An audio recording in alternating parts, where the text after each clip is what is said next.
Seat खाली हो गई थी, जिसके लिए उसने बिना किसी शक के ये तय कर लिया कि अब उस सीट पर उसका छोटा भाई अशरफ ही बैठेगा, क्योंकि उसके लिए ये सिर्फ एक चुनाव नहीं था बल्कि अपने वर्चस्व को बनाए रखने की लड़ाई थी। लेकिन उसे ये अंदाजा नहीं था कि इस बार सामने वाला खिलाड़ी कोई आम इंसान नहीं है।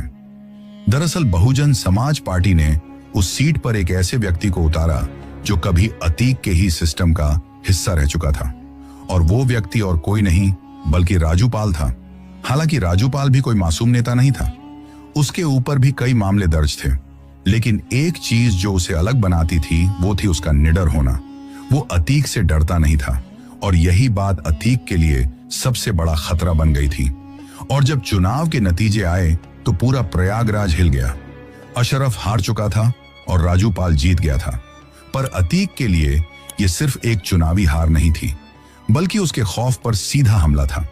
जिस शहर में लोग उसके नाम से कांपते थे, उसी शहर में किसी ने उसके भाई को हरा दिया था, और यह बात अतीक के अहंकार को अंदर तक झकझोर कर रख देती है। इसके बाद वक्त आता है 25 जनवरी 2005 का। दिन का समय था और प्रयागराज की सड़कों पर आम दिन की तरह ही चहल पहल थी।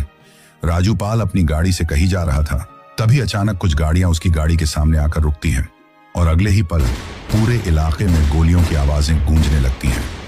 AK-47 जैसी ऑटोमेटिक बंदूकों से लगातार फायरिंग हो रही थी, जिसकी वजह से कुछ ही सेकंड में राजू पाल की गाड़ी बुरी तरह से गोलियों से छलनी हो जाती है।